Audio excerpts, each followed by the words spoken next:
আওয়ামী লীগের সরকারকে উৎখাত করে দিয়ে বাংলাদেশকে ধ্বংস করে দেবে অর্থনৈতিকভাবে, রাজনৈতিকভাবে, সামাজিকভাবে, সাংস্কৃতিকভাবে এবং জঙ্গি শাসন কায়েম হবে। এটাই বোধহয় ডক্টর মোহাম্মদ ইউনূসের লক্ষ্য ছিল, আর সেটা এসে বাস্তবায়ন করে যাচ্ছে। সারা বিশ্বে বলতে গেলে একটা মিথ্যা মুখোশ এটে ভালো মানুষ সেজে, ভালো মানুষই কথা বলে, মিঠি মিঠি কথা দিয়ে মানুষকে ভুলিয়ে, মিথ্যা তথ্য দিয়ে নিজের একটা ইমেজ গড়ে তুলেছিল। কিন্তু আজকে তা তাসের ঘরের মতো ধসে পড়েছে, কারণ এই মিথ্যা দিয়ে তৈরি করা ইমেজ বেশি টেকে না। এটা আজ প্রমাণিত সত্য। ক্ষমতা যাওয়ার ইচ্ছে তার অনেক আগে থেকে, সেজন্য অনেক কসরত করেছিল, কিন্তু বারবার ব্যর্থ হয়ে অবশেষে এবার তার ষড়যন্ত্র চক্রান্ত সে সফল হয়ে ক্ষমতা দখল করতে পেরেছে। সেটাও ক্ষমতা দখল, জনগণের ভোটে নির্বাচিত হয়ে কোনোদিন কিন্তু ক্ষমতায় আসতে পারেনি, জীবনে পারবেও না। এটা হলো তার চরিত্র। আজকে সবচেয়ে দুঃখ লাগে যে আওয়ামী লীগের কোনো নেতাকর্মী আজ ঘরে থাকতে পারছে না।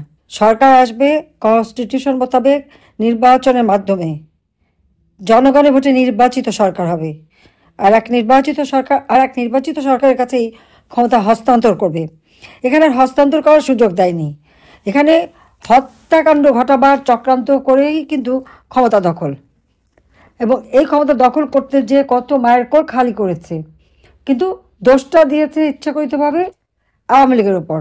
কিন্তু এই যে হত্যাকাণ্ড করতে তারা চেয়েছিল, এটা কিন্তু অন্য কিছু না। ডক্টর মোহাম্মদ ইউনূস যাদের সাথে গাঁটছড়া বেঁধে আজকে আন্দোলনের নামে জঙ্গি সন্ত্রাসী কর্মকাণ্ডের মাধ্যমে ক্ষমতা দখল করলো, তাদেরই দোসর। এই লুটেরা যারা, তারা একটা দেশে সাধারণ মানুষকে কী দিতে পারেনি। আর এই যে চুরি করবে, লুটপাট করবে, ডাকাতি করবে, মানুষকে মারবে, মানুষ যে বিচার চাইবে, সে বিচার চাওয়ার অধিকারটা কিন্তু নেই। বিচার তারা চাইতে পারে না, কারণ থানা মামলা তো নেবে না, বরং যাকে মারবে তার বিরুদ্ধে মামলা হবে, তাকে কারাগারে নেবে। আর যারা মেরেছে, হত্যা করেছে, আগুন দিয়ে মেট্রো রেল থেকে শুরু করে সমস্ত প্রতিষ্ঠানগুলি আগুন দিয়ে পুড়িয়ে মানুষ মেরেছে, পুলিশ মেরেছে, থানা লুট করেছে, থানায় আগুন দিয়ে পুলিশকে মেরেছে, পিটিয়ে মেরেছে, পা বেঁধে ঝুলিয়ে মেরেছে। এই হত্যাকারী লুটেরা, এরা হলো জুলাই হিরো। হিরো সাহেব তাদেরকে হিরো হিসেবে একেবারে গলায় মালা দিয়ে বরণ করেছেন। আর তার সাথে সাথে আমরা দেখলাম সেনাপ্রধান থেকে শুরু করে বিভিন্ন দলের তারাও কিন্তু ওই একই, তাদেরকে হিরো হিসেবে খুব সম্বর্ধনা দেওয়া হলো। আমি যুদ্ধাপরাধীদের বিচার করেছি, আর আজকে সেই কোর্টে আমাকে মৃত্যুদণ্ড দেওয়া হয়েছে। কয়দিনের মামলা? আমাদের অবশ্য একটা ইউনূস সাহেব একটা কাজ করতে পারে এখানে, আন্তর্জাতিকভাবে সে আবার দেখাতে পারে যে সে কত দক্ষ, পারদর্শী, আইনের শাসন কিভাবে সে কার্যকর করে, যে এত দ্রুত বিচার এবং মৃত্যুদণ্ড দিয়ে দেওয়া। আমার একে মৃত্যুদণ্ড দিয়ে দিল। আমি কাকে হত্যা করেছি? আমি তো কোনো হত্যাকাণ্ড ঘটাইনি। এই সমস্ত হত্যাকাণ্ড যা হয়েছে, এটা তো ইউনূসের মেটিকুলাস ডিজাইনের অংশ হিসেবে পরিকল্পিতভাবে। লাশ ফেলো, সরকার পড়ে যাবে, বুদ্ধিদাতা হলো তারেক জিয়া। একের পর এক ছাত্র হত্যা শুরু হলো। যখন 6টা লাশ পড়লো, আমি সাথে সাথে এনকোয়ারি কমিশন গঠন করলাম তদন্ত করতে। সেই তদন্ত ইউনূস বন্ধ করলো কেন? প্রত্যেকটা আহত, তাদের চিকিৎসা বিনা পয়সা আমরা করেছি। আজকে তারা যারা আছে আহত বলে চিৎকার করে, তারা বুকে হাত দিয়ে বলুক যে তাদের ট্রিটমেন্ট কে করেছে, বিনা পয়সা চিকিৎসা কে দিয়েছে। 5ই আগস্ট পর্যন্ত তারা যথাযথ চিকিৎসা পেয়েছে। প্রত্যেকটা পরিবার যারা এরকম আপনজন হারিয়েছে, তাদের পরিবারকে, যারা মারা গেছে তাদের পরিবারকে আমি সাহায্য করেছি। আমার মানুষ খুন করা তো আমার কাজ ছিল না, মানুষকে বাঁচানোই আমার কাজ, আমি সেটাই করেছি। কিন্তু যারা অপরাধী তাদের বিচার হবে। আর ন্যায় বিচার যদি না করা যায়, তাহলে মানুষকে সেখান থেকে কি পাবে? তা আমার সেই অপরাধের শাস্তি দিল আমাকেই এই কোর্টে মৃত্যুদণ্ড দিয়ে। আমি এটা পড়া করি না। জীবন আল্লাহ দিয়েছে, জীবন আল্লাহ রাখে, আল্লাহ নেয়। আর আমি 81 সালে ফিরে এসেছিলাম, যেখানে আমার বাবা মার হত্যাকারীরা ক্ষমতায়, যুদ্ধাপরাধীরা ক্ষমতায়। সে মৃত্যু পরিস্থিতি আমি ফিরে এসেছিলাম বাংলাদেশের মানুষের জন্য কাজ করব, সেই জন্য কাজ করেছি। আওয়ামী লীগের অপরাধটা কি? আওয়ামী লীগ তো দেশ স্বাধীন করেছে। আওয়ামী লীগ ক্ষমতায় থেকে মানুষের অর্থনৈতিক উন্নতি করেছে, মানুষকে শক্তিশালী করেছে। অর্থনৈতিক শক্তিশালী দেশ হিসেবে দক্ষিণ এশিয়ায় বাংলাদেশ 2য় স্থান অধিকার করেছিল। সারা বিশ্বে 33 স্থান অধিকার করেছিল। আজকে সেই সব ধ্বংস করে দিয়েছে। কেন? ক্ষমতা, যুদ্ধাপরাধীরা, খুনিরা এদেশকে এগোতে দেবে না। হামলা, মামলা, গুম, খুন, এক্সট্রা জুডিশিয়াল কিলিং।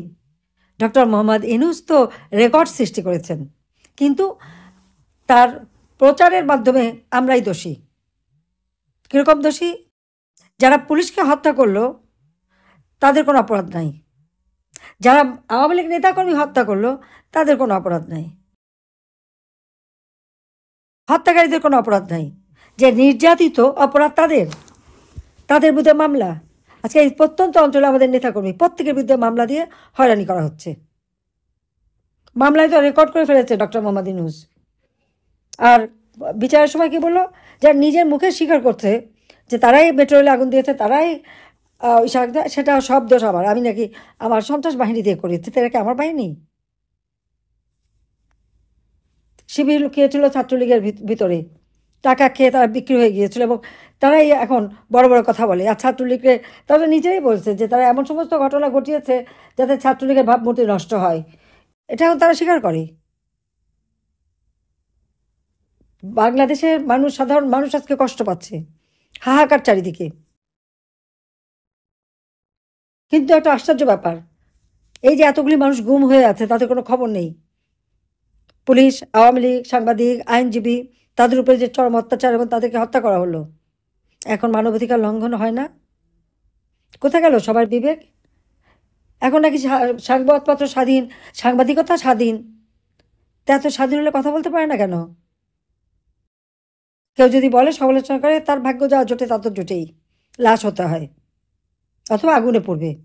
আগুন দিয়ে পুড়ে পড়ে যে এত সম্পদ ধ্বংস করে, আমি বুঝলাম আওয়ামী লীগ নেতাদের সম্পদ ধ্বংস করে তাদের অর্থনৈতিকভাবে পঙ্গু করে দিল।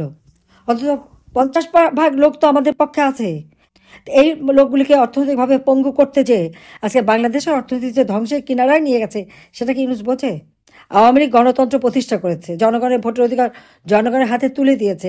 আওয়ামী লীগ একমাত্র সরকার জনগণের ভোটে নির্বাচিত হয়ে ক্ষমতা এসে 5 বছর সময় পূর্ণ করে শান্তিপূর্ণভাবে ক্ষমতা হস্তান্তর করেছেন 2001 সালে। আর 2009 সাল থেকে 2024 সাল পর্যন্ত বাংলাদেশের জনগণের গণতান্ত্রিক ধারা অব্যাহত রেখেছি, যেটা বাংলাদেশের স্বাধীনতার ইতিহাসে বা পাকিস্তান আমলের ইতিহাসেও বোধহয় একমাত্র আওয়ামী লীগ সরকারই পেয়েছে। একমাত্র আওয়ামী লীগ সরকারই পেয়েছে যে জনগণের ভোটে নির্বাচিত সরকার একটানা 15 বছর 7 মাস ক্ষমতা থেকে বাংলাদেশকে উন্নয়নশীল দেশের মর্যাদায় উন্নীত করেছি।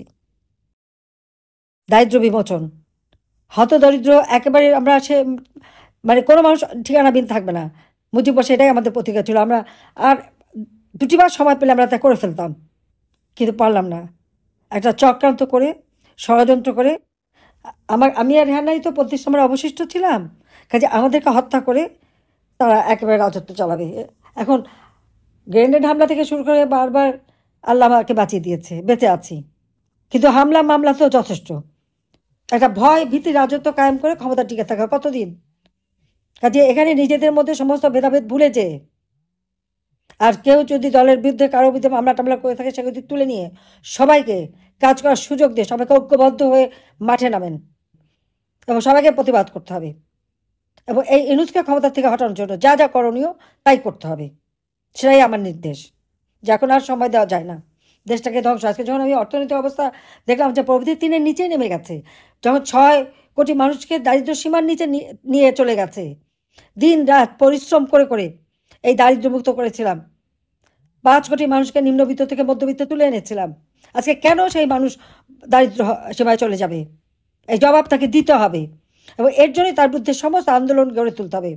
গণতন্ত্র পুনরুদ্ধার করা, অর্থনৈতিকভাবে বাংলাদেশকে স্বাবলম্বী করা, বাংলাদেশের মর্যাদা যেগুলি ইউনূসের কারণে বিশ্বে ভুলণ্ঠিত হয়েছে আবার সেই মর্যাদা ফিরে পাওয়া, স্বাধীনতার চেতনাকে সমুন্নত রাখা, ইতিহাসকে আবার তুলে ধরার জন্য এবং সকল বন্দীদের মুক্তি দিয়ে সকলকে স্বাভাবিক জীবনযাপন করার সুযোগ দেওয়ার জন্য একমাত্র আওয়ামী লীগই পারে এদেশের উন্নতি করতে।